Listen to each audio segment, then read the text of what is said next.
Herkese merhaba. Bugün sizlerle bu güzel kızımızın serisine başlayacağız. Bölüm bölüm çekeceğim. Şöyle göstereyim yakından. İçi telli, komple kollar, bacaklar, gövdesinde ve başının içinde tellerimiz var. Böyle sarışın pembe elbiseli bir kız yapmıştım. Şöyle diz ayrıntımız var, parmaklarımız, dirseğimiz, dirsek içi, yüzümüzde şöyle dudaklarımız, burnumuz işleme. 14 milim göz koydum. Şu şekilde ince düğmelerle elbisesini kapattık. Ayakkabısı bütün, ayrı değil. Elbise giydirilip çıkarılabilir. Ve şimdi bugün sizinle bunu örmeye başlayacağız parça parça. İlk önce tığ bilgisinden başlamak istiyorum. Ben amigurumiyi 2.20 milimle örüyorum. Onu söyleyeyim. Siz elinize göre ayarlayabilirsiniz. Bu seferkinde kırmızı kullanacağım elbisede. Lanaso Alara kullanıyorum ben genelde. Kıyafetlerde olsun, çorabında falan Lanaso Alara kullanıyorum. Örümü çok güzel, çok güzel bir ip. Çorapları içinde beyazı, kırmızının renk kodunu söyleyeyim hemen. C956 parti numarası sanırım bu da 623. Ten rengi olarak da ben Peria kullanıyorum ama bir dahaki sefere Peria'larım bittiği zaman Lanaso'nunkini deneyeceğim.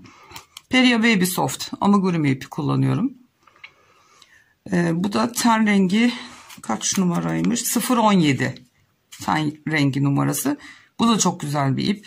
Yumuşak, kaygan ve esnemiyor. Şöyle söyleyeyim. Yani kafasını tıka basa doldurdum. Çok sert diyebilirim. Ama ilmeklerin arası kesinlikle ayrılmıyor. Tabii ki tığ seçimi de çok önemli burada. Onu söyleyelim. Parmakları örerken 1.75 tığa ihtiyacımız olacak. Onu da belirteyim şimdiden. 4 milimlik elektrik kablosu ve 2.5 milimlik elektrik kablosu gerekiyor. Bacaklara 4 milim, kollara 2.5 milim kullanıyorum. Bir de şöyle herhangi bir yoğurt kabı ya da dondurma kabı kapağı olabilir. Ayakkabılarının içine, altına, tabanına koyacağız. Onu da hazırladım, getirdim şimdiden. Makasımıza ihtiyacımız var ve elyaf, bol miktarda elyaf gerekiyor. Saçları için ben alize ekstra kullanıyorum. Şimdi bu bebeğin saçını ne renk yapacağım henüz karar vermedim ama siz dilediğiniz renkle başlayabilirsiniz. Örebilirsiniz saçlarını ya takabilirsiniz. Muhtemelen ya tütün rengi, kahve tonu olabilir. Sarışın yapmayacağım çünkü bu seferkini. Bu bebeği sipariş için örmüştüm. Tamamen doğaçlama ördüm arkadaşlar. Tarifi yok. O yüzden birlikte öreceğiz. Ayrıca bir de düğmeye ihtiyacımız olacak. 2 tane ayakkabıya 3 tane de elbisesi için ben ince düğme dikmiştim ama herhangi küçük amigurumi düğmelerinden de olabilir. Evet, şimdi ben bir kenara kaldırayım. Kırmızı ipimi açayım, hazırlayayım. Ayaklarımızdan örmeye başlayalım. Evet arkadaşlar, kameranın açısını oldukça yakın ayarlamaya çalıştım. Şimdi 10 zincir çekerek ayakkabımızın tabanından başlıyoruz. Şimdi ilk sıkılama zinciri attım ve 10 tane zincir çekiyoruz. 2 3 4 5 6 7 8 9 10. 10 tane zincirimi çektim. Birinciyi atlıyorum. İkinciden itibaren sık iğnelerimi bir bir örmeye başlıyorum. Her zincire bir tane sık iğne batarak öreceğiz. Bebeği kaldırdım önümden. Çünkü çok yer kaplıyor. Kadraja zaten sığmıyor. Şimdi örülmüş parçası hazırda hiç yok. Yani tek bacağını falan örmedim. Birlikte öreceğiz. 8 tane sık iğne ördüm. Şimdi burada son sıkılama zinciri hariç son bir tane kaldı. Bu son zincirin içine 4 tane sık iğne örüyoruz. 1 2 3 4. Ayrıntılı anlatmaya çalışacağım. Videolar biraz uzun olabilir. Onun için özür diliyorum şimdiden. Ama anlaşılabilir olması için öyle yapmam gerekiyor. Şimdi bu yaptığımız zincirlerin tam karşısına aynı şekilde ipi de arkada yürüterek 7 tane sık iğne öreceğiz şimdi. Burada gelirken 8 örmüştük ama bu bir tanesi topuk için. Arada sabit 7 zincirimiz olacak, sık iğnemiz olacak sürekli. Birini ördüm.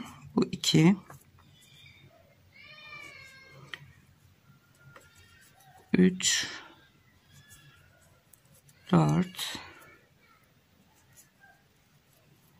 5 6 ve 7. Şimdi şu topuğumuzda olan bir tane ilk başlarken örmüştük. Şimdi bu noktaya 2 tane daha örüyoruz. 1 ve 2. Toplamda 3 tane topuk kısmında sık iğnemiz olmuş oldu. Şimdi bunu kaydırma zinciriyle sabitliyorum. Topuk kısmında 3, burun kısmında 4 tane dönüşte sık iğnelerimiz var. Şimdi bir tane zincir çekiyorum. Hemen dibine batarak bir tane çift örüyorum. Arttırmaya başlıyoruz topuk ve burun kısmını. Bu aradaki 7 tane sık iğnemi sabit bir şekilde örüyorum. 4 5 6 ve 7. Şimdi burun kısmındaki gördüğünüz gibi arttırmalara geldim. Şimdi buraya her birine 2'şer tane batacağız. Çift batacağız yani. Bu ilkiydi. İkinci çiftim. Üçüncü çift. Ve dördüncü çift. Burun kısmında 4 kere arttırma yapıp yuvarlaklığı dönmüş olduk. 8'e çıktı buradaki sayımız. İlk sırada sayımız zincirin etrafını döndüğümüzde 21'di. Bir yandan not alın isterseniz. İkinci sıramızda şimdi bu arttırmalarla toplamda 28 sık iğnemiz olacak. Şimdi 7 tane sık iğnemizi örelim.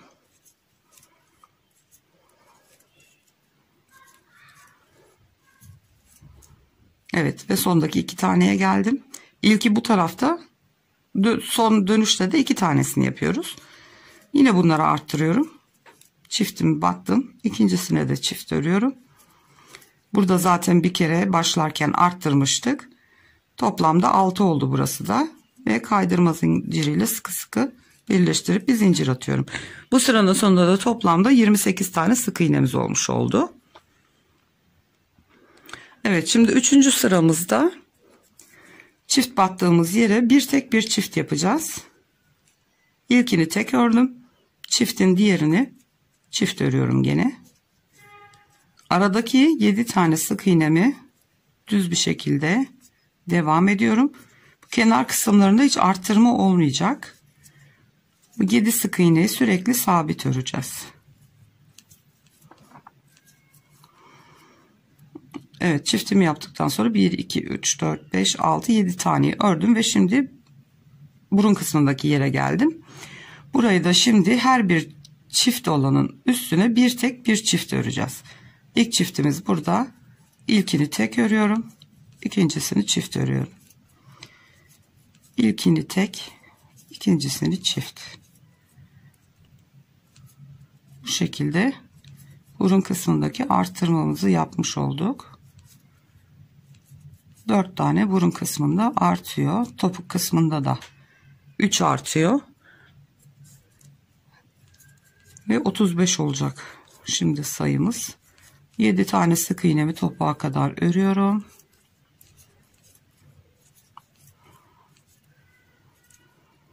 Evet. Arttırma yerine geldim. İlkini tek, ikincisini çift örüyorum. Bir tane tek, bir tane de çift. İkisini burada yapmış olduk. İlkini de başlangıçta yapmıştık. Toplamda 3 oldu yine. Ve ilk sık iğnenin tepesini sıkıcana kaydırma zinciriyle sabitliyorum. Şimdi bu sıranın sonunda 35 tane sık iğnemiz oluştu. Şimdi 4. sıramızda 2 tek bir çift yapacağız arttırma yerlerini. Altta bir tek bir çift yapmıştık. Şimdi 2 tek bir çift yapacağız. İlkini tek ördüm. İkincisini de tek ördüm. Ve sonuncusuna çiftimi örüyorum. Tam arttırmanın üstünde. Topuktaki üçlü arttırmanın bu ilki. Diğer ikisini dönüşte sıra sonunda bitirmiş olacağız. Şimdi yine arada 7 tane sabiti örüyoruz. 1, 2, 3, 4, 5, 6 ve 7. Şimdi 7 taneyi saydıktan sonra bakın şurada bir önceki sırada bir tek bir çiftimiz var. Şimdi tekin üstüne tek, çiftin ilkine tek, 2 tekimi ördüm ve sonuncusuna çiftimi ördüm. Bir tek, 2 tek ve çift. Bir tek, 2 tek ve çiftimi örüyorum. Son arttırmam. Bir tek, 2 tek ve çift. 4 kere burun kısmında 1, 2, 3 ve 4 kere arttırmamızı yapmış olduk. Şimdi 7 tane aradaki sık iğnemizi örüyoruz. 1, 2, 3, 4, 5, 6 ve 7. Bir tek bir çiftime geldim. Yine buraya 1, 2 tane tek, bir tane çift. 2 tane tek, bir tane çift. 2 arttırmamı burada yaptım. İlkini de bir tanesini de başlarken yapmıştık. Topuktaki 3 artırmamızı da bitirmiş olduk. Evet, 4 sıramızı bitirdik. Şimdi 5. sıramızda yukarıya çıkış için bir sıra öreceğiz. Onu da şu şekilde yapıyoruz. Bir zincirimizi çektik. Şimdi tam dibindeki, zincirin dibindeki ilk sık iğneden arkadan batıyoruz. Bir yanındaki sık iğneden çıkıyoruz. Ve sık iğnemizi örüyoruz. Çıktığımız sık iğneden batıyoruz. Odaklanmıyor ki bir türlü.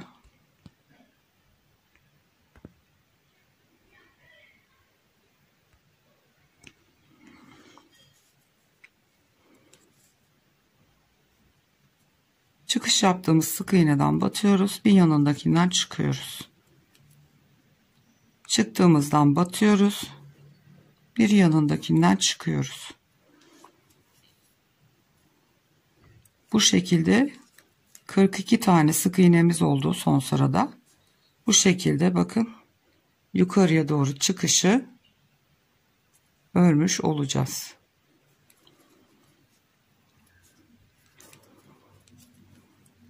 Çıktığım sık iğneden batıyorum. Yanındakinden çıkıyorum. İlmeğimi alıyorum ve sık iğnemi örüyorum.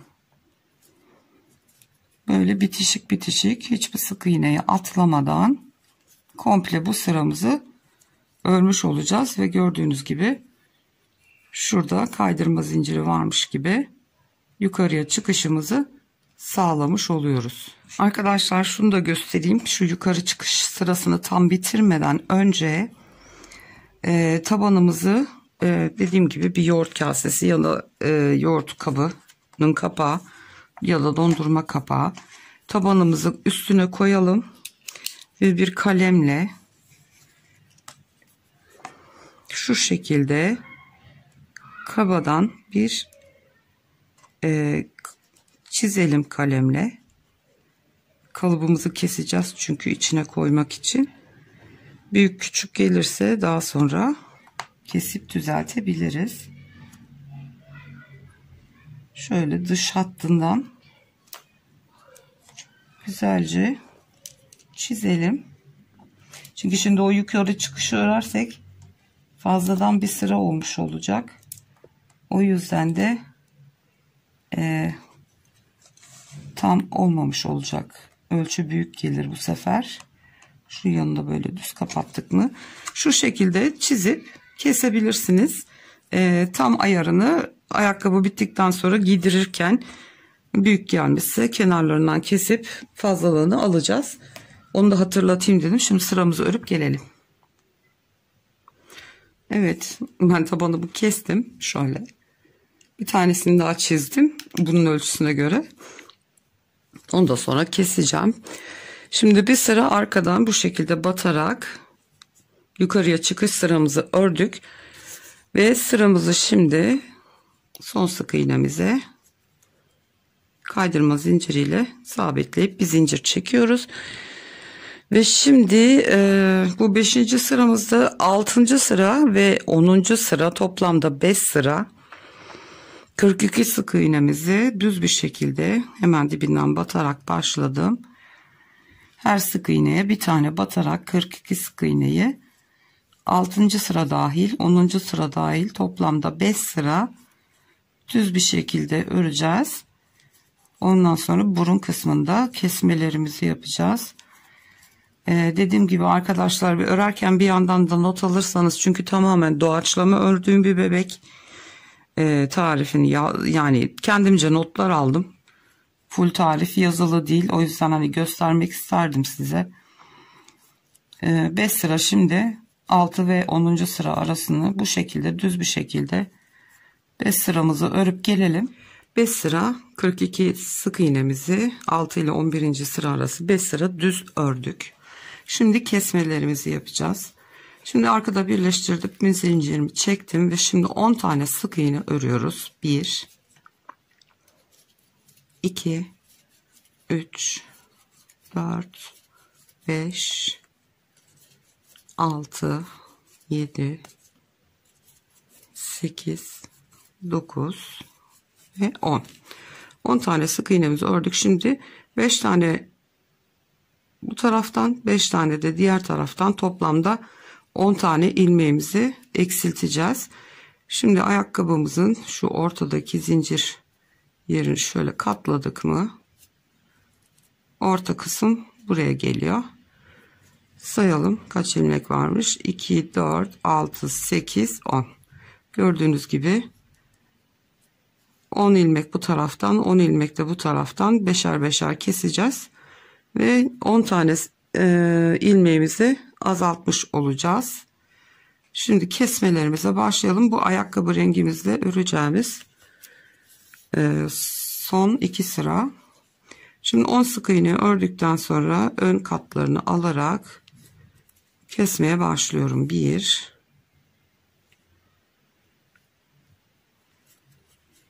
2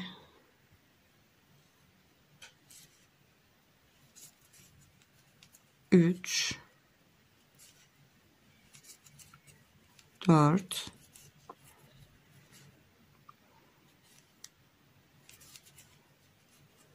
5 6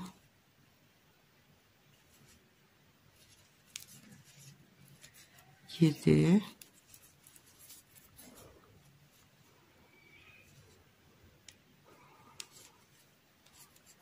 8 9 ve 10. Burun kısmından şimdi 10 tane kesmemizi yapıp şu şekilde yuvarladık. Şimdi kalan sık iğnelerimizi sıra sonuna kadar öreceğiz. 1 2 3 4 5 6 7 8 9, 10, 11 ve 12. 12 tane sık iğnemizi de ördük ve ilk sık iğnenin tepesine kaydırma zinciriyle birleştirip bir zincirimi çektim. Şimdi bir sıra yine şurada yaptığımız gibi arkadan batarak öreceğiz. Onun etrafına sonra ters sık iğne örüp farklı bir renkle süslemesini yapacağız. İçte kalan ilmeklerle de beyaza geçiş yapacağız. Şimdi zincirin dibindeki ilk sık iğneden arkadan batıyorum, bir yanındaki zincirden çıkıyorum ve ilkini öreceğim. Çıktığımdan batıyorum, bir sonrakinden çıkıyorum, sık iğnemi örüyorum. Çıktığımdan batıyorum, yanındakinden çıkıyorum.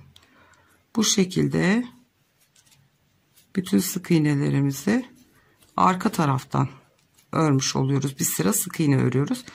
Bakın, ördüğünüz ilmeklerde şöyle yatay çizgiler göreceksiniz. Atlamadan ördüğünüzü oradan anlarsınız. Bu şekilde bu sıramızı şimdi 32 ilmeğe düştü sık iğne sayımız. Bu 32 tane ilmeği bu şekilde örelim. Sıra sonunda beyaza geçiş yapacağız. Bu dış kısımda kalan, şu dışta kalan kaydırma zinciri gibi görünen ilmeklere ters sık iğne örüp farklı bir renkle süsleme yapabilirsiniz. Şimdi bu sıramızı bu şekilde örelim. Sıra sonunda tekrar geliyorum. Ördüm bir sıra. Arkada son sık iğneyi yaptım, bıraktım. Şimdi ben bu kenarına beyazla ters sık iğne örmek istiyorum. Ayakkabının oya görüntüsünü vermek için. Şu kaydırma zincirin herhangi birinden şuradan batalım mesela. Battım. İpimi içinden geçiriyorum. Bir tane zincir çekiyorum. Onu içeri çekeceğim sonra. Şimdi şu kaydırma zinciri gibi görünen zincire batıyorum. İlmeğimi çekiyorum ve sık iğne örer gibi kapatıyorum. Tekrar bir yanındakinden, bakın şurada battım, çekiyorum. Sık iğneyi tersine örüyoruz yani.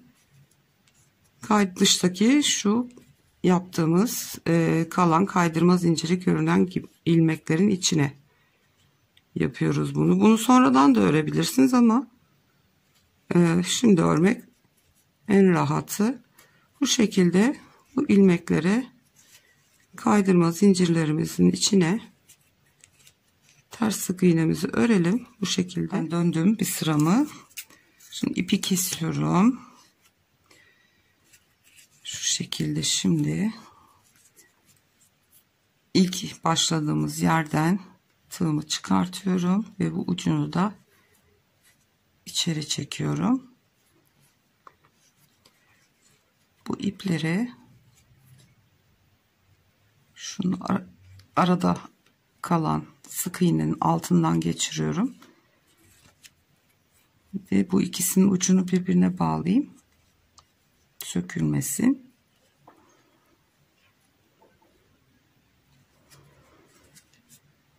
Şu şekilde de sonuncusunu gizlemiş olduk.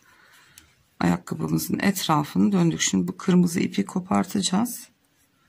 Çorap için beyaz ipimize geçeceğiz. Evet, bu burada kalsın. Şimdi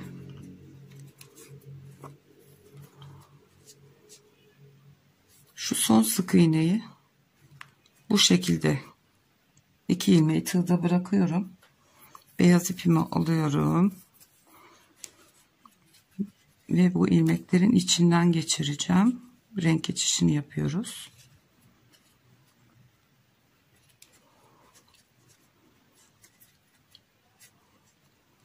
Ve şu ilk sık iğnemizin tepesine kaydırma zinciriyle kapatacağız. Şu ipi de çekelim. bir tane zincir çekiyoruz. Şimdi kırmızı ipimi de kesiyorum. Bununla da işim bitti. Evet, şimdi beyazla bir sıra düz öreceğiz. Zinciri çektiğim ilmeğe batıyorum. İlk sık iğnemi örüyorum. Şimdi 32 tane sık iğne var burada. Her birine bir tane batarak bir sıra çorabımızın ilk sırasını örelim. Evet, bu sıramı döndüm ben. Şimdi ilk sık iğnenin tepesine kaydırma zinciriyle sabitliyoruz. Bir zincir çekiyoruz. Şimdi çorabımızı örmeye başladık ve burun kısmından şimdi yine eksiltme yapacağız. Şimdi 9 tane dibine batarak başlıyorum. 1 2 3 4 5 6 7 8 ve 9. Şimdi bir öncekinde 10 tane kesmiştik. Şimdi 5 tane keseceğiz. Başlıyoruz şimdi. Öndeki ilmekleri alarak kesmeye. 1 2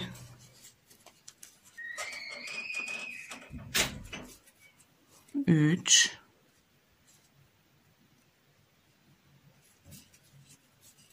4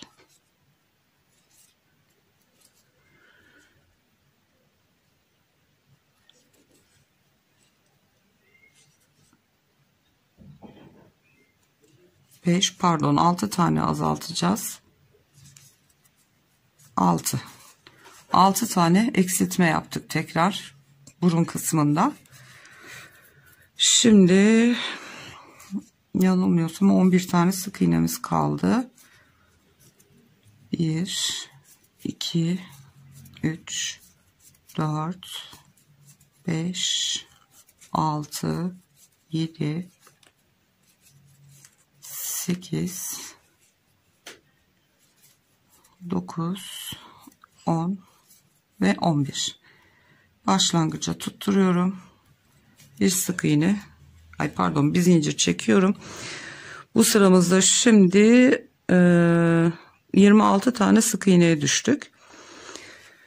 Şimdi tekrar kesme yapacağız. 11 tane sık iğne örüyoruz şimdi. 1 2 3 4 5 15. sıramızı örüyoruz. 6 7 8 9 örerek şimdi tam orta kısma geliyoruz. 10 ve 11. Şimdi burada 2 tane eksiltme yapacağız.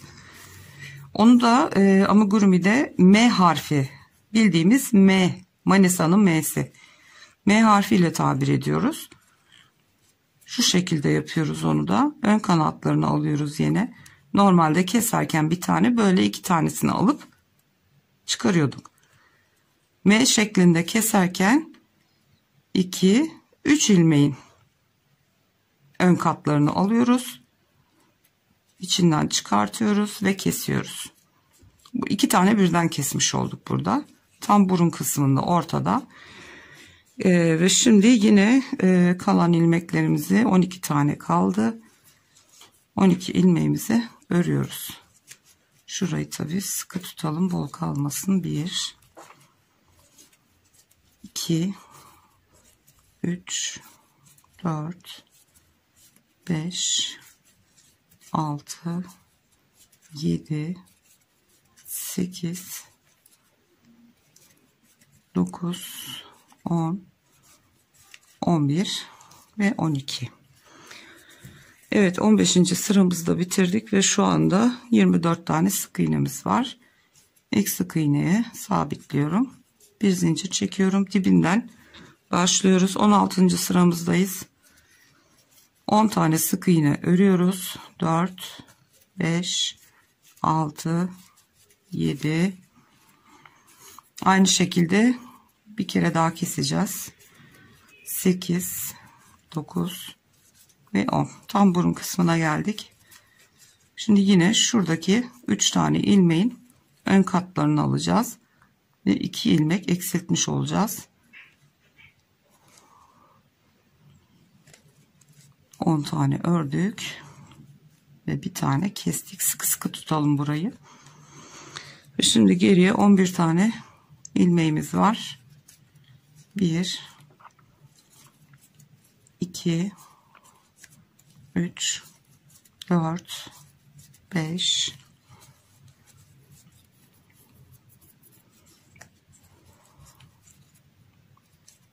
6 7 8 9 10 ve 11. Şimdi toplamda 22 tane sık iğnemiz var. Şimdi bundan sonra dilerseniz döne döne örebilirsiniz. Dilerseniz çorap bitene kadar kaydırma zinciriyle birleştirip de örebilirsiniz. Eğer dönerek örmek istiyorsanız farklı bir renk ip işaretleyici olarak kullanabilirsiniz. Sırayı şaşırmamak için. Yani ten rengine geçmeden evvel buradan itibaren dönerek örülebilir. Onu da araya işaretleyiciyi koydum. Şimdi 22 tane sık iğneyi bu 17. sıramıza başlıyoruz. 17 dahil 22 dahil 6 sıra boyunca 22 sık iğnemizi döne döne öreceğiz. Kesme işimiz bitti. Bacağımız 22 ilmekten oluşuyor. Şimdi çorabımızı yükselteceğiz. 6 sıra 17. sıra dahil 22. sıra dahil 22 sık iğne olarak bu sıralarımızı örelim. Sıra 22 sık iğne olarak ördüm. 2 4 6. Şimdi burada çorabımızın kenarında fırfır var. Onu yapacağız. Onu da göstereyim nasıl olacağını. Şimdi işaretleyiciyi arkaya alayım. Şimdi sık iğnelerimiz biliyorsunuz şöyle önde bir katı var ve arkada bir katı var. Öndekine flow diyoruz. FLO. Front loop. Arkadaki de back loop. Şimdi biz bu öndeki katlarına çalışacağız. Onu da şöyle yapacağız. 3 tane zincir çekeceğim ve şu öndeki bir sonraki sık iğnenin öndeki katını alıp sık iğne yapacağım. 3 tane zincir çekiyoruz. Bir sonrakinden ön katını alıyorum. Sık iğne yapıyorum. 3 tane zincir. Tek katını alıyorum. Öndekini sık iğne örüyorum. Evet. Son fırfırımı da yaptım. Bir tane zincir çekip ipimi kesiyorum. Ve beyaz ipimizde işimiz bitti. Sıkılayalım şunu güzelce ne. Şöyle iç tarafa saklayacağım. Kaydıralım içinde görünmesin. Şöyle bir kere de düğümleyeyim şurada. Evet. Şimdi bu noktada tabanımızı koyalım. Şu yazılı kısım içte kalsın. Beyaz tarafı altta tabana gelecek kısımda dursun. Şöyle tabanımızı yerleştirelim içine. Ve elyafımızı dolduralım. Çünkü yükseldikçe zorlaşacak. Şöyle güzelce ben tam tabanına göre ayarlamıştım. Fazlalıklarını kestim. Şöyle yerleştirdim tabanı. Şimdi elyaf doldurmaya başlayalım içine. Beyaz ipleri içeri alalım. İşaretleyicimiz burada kalsın. Ve şimdi sıkı sıkı dolduracağız bunu. Teli sonradan yerleştireceğim. Örerken zorluk olmasın diye. Zaten ayağının altında taban olduğu için alt taraf düz. O yüzden bu kısma hani telden büküp parçayı sokmaya gerek yok. Ayakta gayet rahat durabiliyor bebek. Yani 40 santim olmasına rağmen şöyle burnuna doğru itelim. Elyafları ilk önce güzelce burnuna doğru yerleştirelim elyaflarımızı. Mümkün olduğu kadar sıkı dolduralım. Yıkandığı zaman boşluk bulup da gevşeyemesin geri. O yüzden ben özellikle bacakları tıkış tıkış sıkı sıkı dolduruyorum ki yıkadığı zaman elyaf bolluk yapıp boşluklar oluşmasın.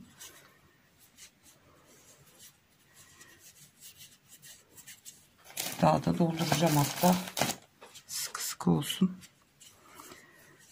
Yani bildiğim nacizane her türlü şeyi göstermeye çalışıyorum. Şimdi makasımla güzelce bunu bastırıyorum.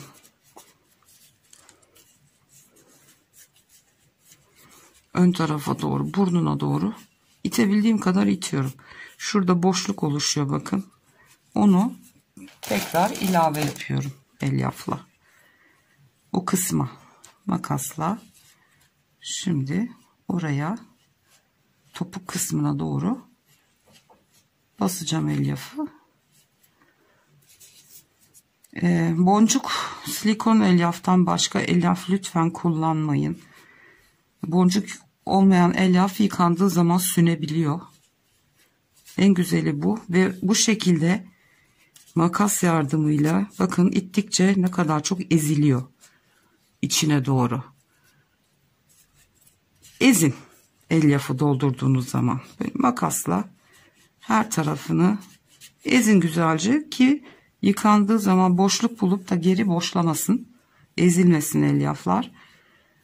Makinede yıkayıp aynı şekilde taş gibi geri çıkar. Bu şekilde olduğu zaman tecrübeyle sabittir yani.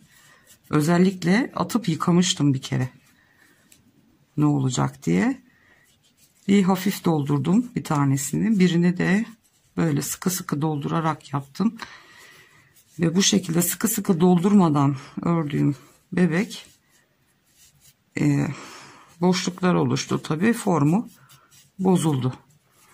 Evet, gördüğünüz gibi gayet sağlam, sert. Şimdi ördükçe bu yükseldikçe, elyaf bastıkça bu dibe doğru gene ilave olacak. Şimdi ten rengimizi alıyoruz ve şu işaretleyicimizin olduğu yerden, hatta şöyle yapalım, bunu çıkartalım.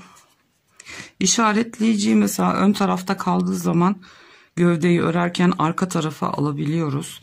Yani amigurumi tamamen hayal gücü. İstediğimiz şekilde oynayabiliyoruz. Şimdi şu alt zinciri, orta zincirden şöyle göz kararı yukarıya doğru geliyorum. Ve yaklaşık olarak şuraya denk geliyor. Şöyle tamamen göz kararı yapıyorum ben. Yani sayılarla oynamak sizin elinizde. Şu şekilde. Hatta bir tane tam şöyle geri gidelim. Yani arka orta kısımdan şöyle bir tane sabitleme zinciri atayım.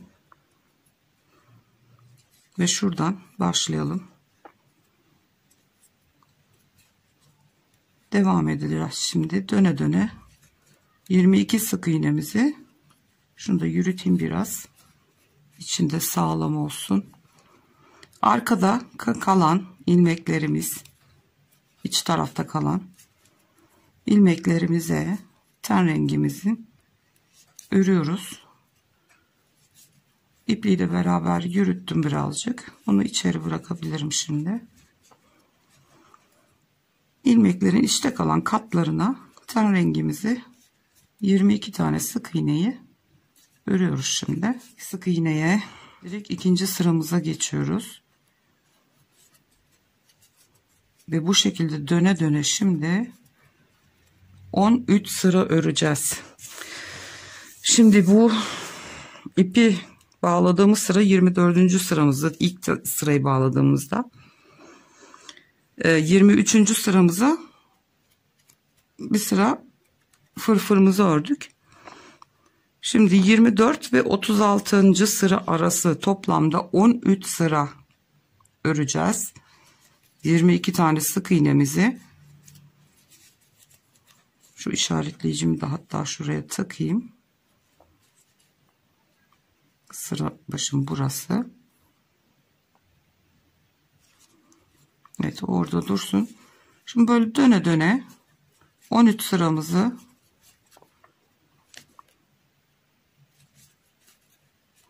sık iğnelerimizi, 22 tane sık iğnemizi örüp gelelim arkadaşlar. Ondan sonra diz çalışmasını yapacağız.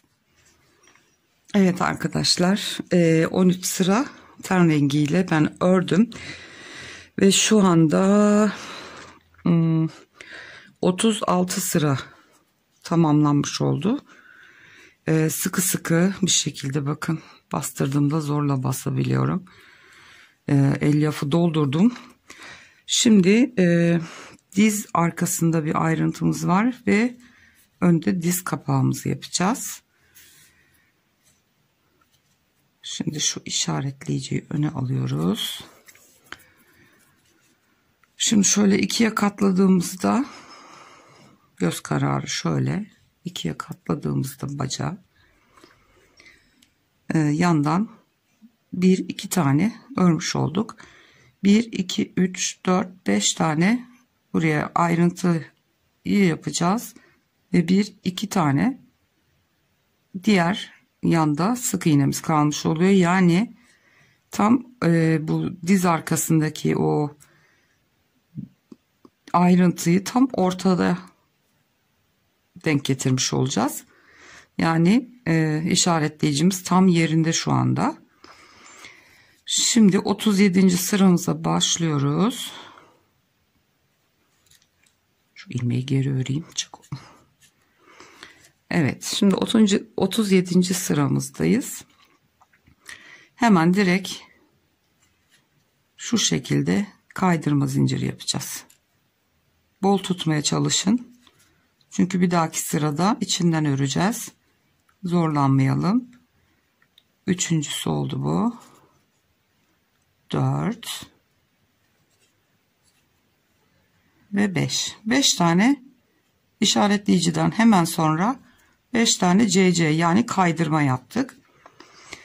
Şimdi devam ediyorum.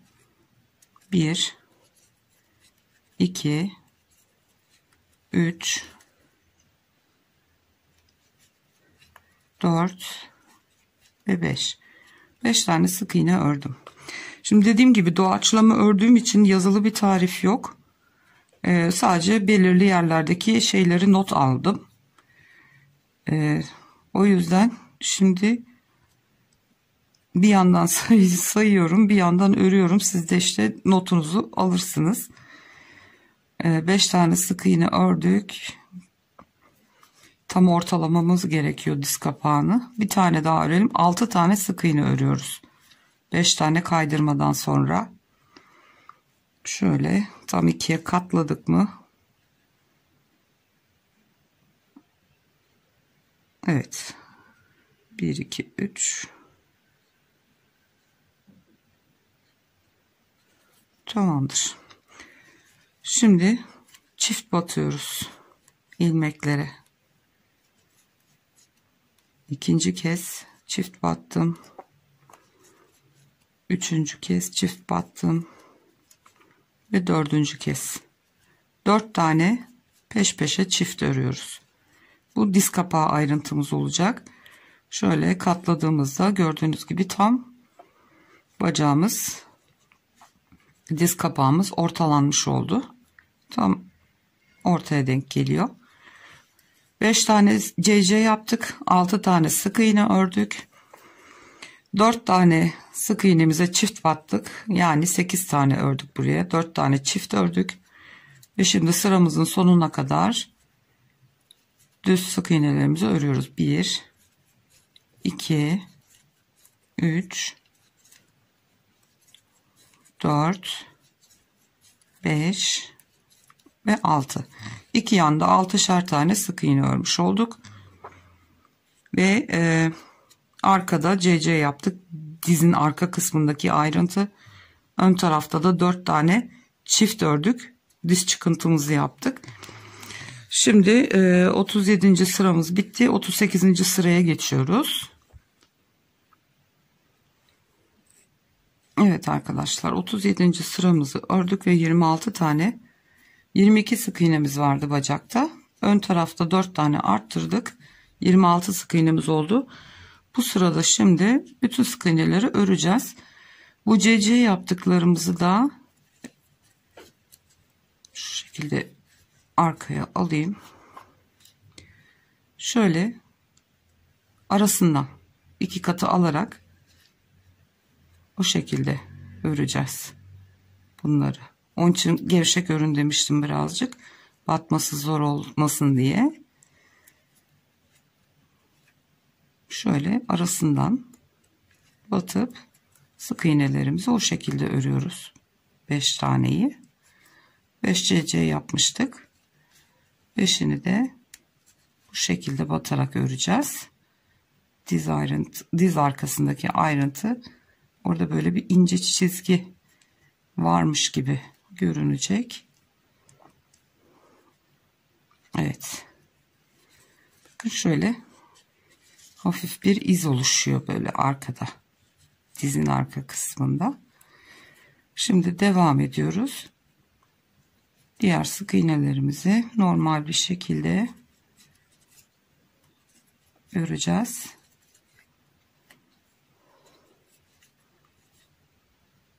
Ön taraftakilerini eksiltmeyeceğiz. Birazcık belirgin olsun diye bir sıra üstünden geçiyoruz. Hepsini tek tek öreceğiz arttırma yapmadan. Bir sıra düz örmüş olacağız bunları.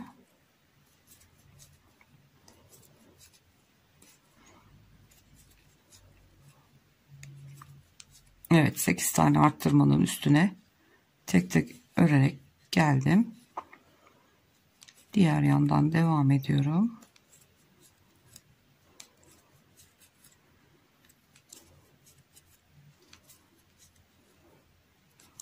Evet, 6 tane sık iğneyi de ördüm. Şimdi 38. sıramızı yaptık. Gördünüz mü? Burada CC yaptığımız zaman böyle bir sıra aşağıda duruyormuş havası veriyor. Ve şurada böyle bir ince çizgi oluşuyor. Şimdi arttırma yerine kadar bütün sık iğnelerimizi öreceğiz. Tek tek. Diz kısmında yaptığımız arttırmayı eksilteceğiz bu sırada. Ups, sık iğneyi atladım.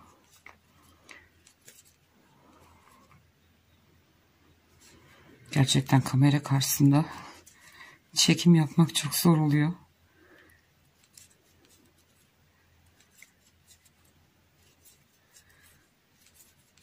Evet, şimdi dizdeki arttırma şu alttaki sırayı takip edelim. İlk arttırmamız burada. Bir sık iğne daha örüyorum. Yani toplamda 2, 4, 6, 8, 10, 11 tane sık iğnemi örmüş oldum. Ve şimdi gördüğünüz gibi arttırmamız burada. Şimdi buradan o arttırdığımız 4 ilmeği keseceğiz. İlkini kesiyorum. Peş peşe keseceğiz şimdi bunları. İkincisini kesiyorum. Üçüncüsü. Ve bu da sonuncu. 4 tane arttırmıştık. 4 tane kestik. Ve tekrar 22'ye düşürdük. Şimdi kalan sık iğnelerimi öreyim.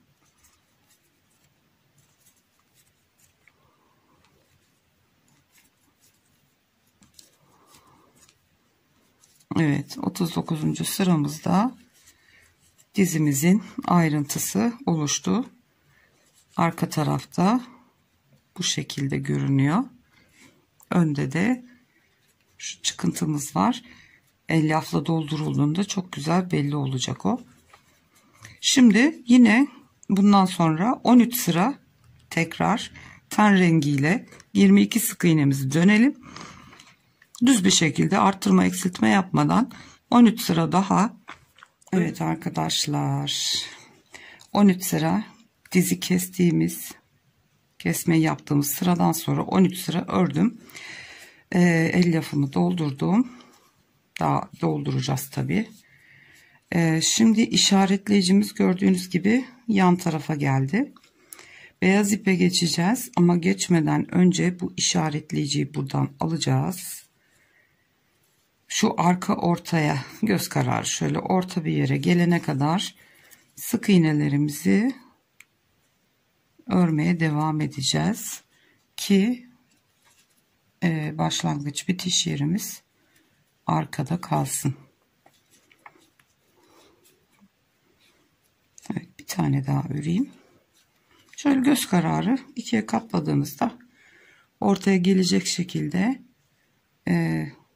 sık iğneyi örmeye devam edelim. Şimdi burası iyi. 2 ilmeği bırakıyorum tığımda. Beyaz ipimi alıyorum. Renk geçişimi yapacağım. Şimdi çamaşırımızı örmeye devam edeceğiz. Evet, içinden geçirdim. Şunu birazcık uzatalım. Ten rengini de çekiştirelim. Şimdi ten rengini kesiyorum. Şimdilik bununla işimiz bitti.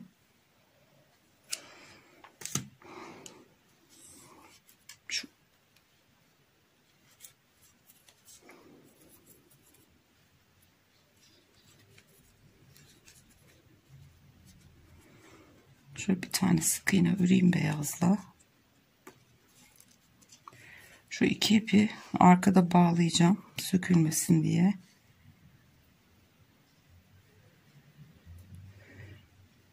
Bu bebek büyüdüğünde bakalım örerken ekrana nasıl sığdıracağım acaba, çok merak ediyorum.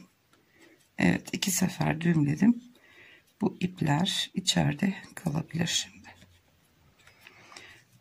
Evet, şimdi beyaz ipimizle örmeye devam ediyoruz. Aynı 22 sık iğneyi beyaz ipimizde 4 sıra döneceğiz. Ondan sonra bacağı bitireceğiz. Evet arkadaşlar, 4 sıra ördüm ben şimdi. Evet, şimdi buraya bir tane kaydırma zinciriyle bir yan sık iğneye sabitledim. İpimi kestim ve sıkıladım iyicene. Şimdi bunu elyaf doldurayım birazcık daha.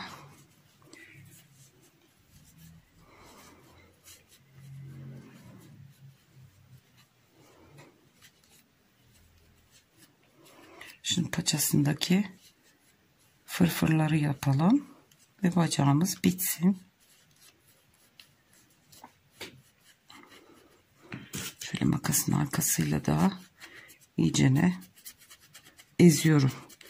Keçe iğneler gibi sıkı sıkı olsun diye. Çünkü aldıkça alıyor. Gevşek doldurmak istemiyorum, o yüzden sürekli söylüyorum bunu ama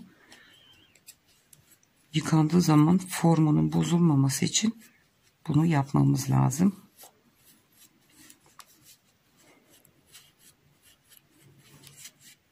Evet, daha sonra gövdeyi örerken üstüne devam edeceğiz.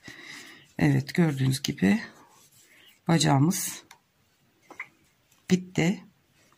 Şimdi şu paçasındaki fırfırlarını yapalım. Bir tane sık iğne sabitleme zinciri yapıyorum.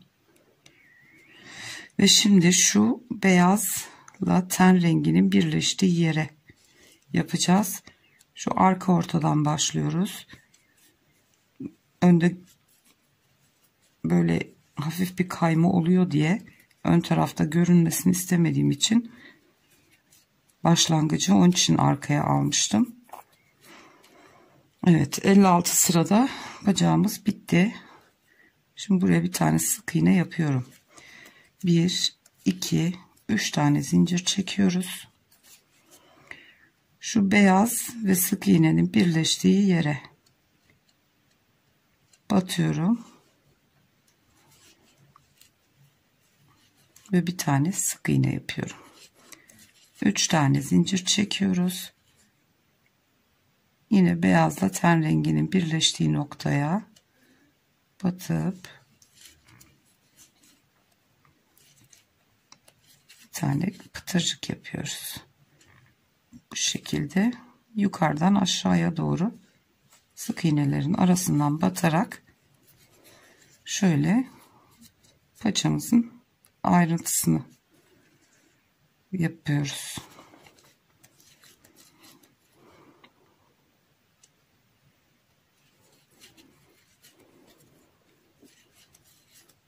Üç zincir çekiyoruz. Bir tane yana kaya kaya oralardan batarak fırfırlarımızı yapalım. Evet arkadaşlar, sonuncusuna da yaptım. Bir tane zincir çektim. Şimdi ipi kesiyorum. Ve şu 2 tane ipi şu sık iğnenin arasından içeri alacağım. Şöyle dibinden hemen çıkıyorum ve içeri alıyorum bunları. Evet, şu görüntü arkada kalsın diye işaretleyiciyi burada tuttuk. Bakın ön tarafta gayet düzgün bir şekilde görünüyor. Bu önde dursaydı çok çirkin bir görüntü oluşacaktı. Çünkü spiral ördüğümüz için sıra oturana kadar bakın ten rengi de görünüyor. O yüzden o görüntü arkada kalsın diye sıra başımızı arkaya almıştık. Evet, şimdi bu sağ bacağımız, yani böyle bakarken sol, tabi bebek normal tuttuğumuzda sağ bacak olacak. Şimdi diğer tekini de örelim. Bir sonraki videoda birleştirip gövdesini öreceğiz. Videomuz bu kadardı. Desteklerinizi esirgemezseniz sevinirim. Abone olmak ücretsiz biliyorsunuz. Bir sonraki videoda görüşünceye kadar kendinize çok iyi bakın. Hoşça kalın.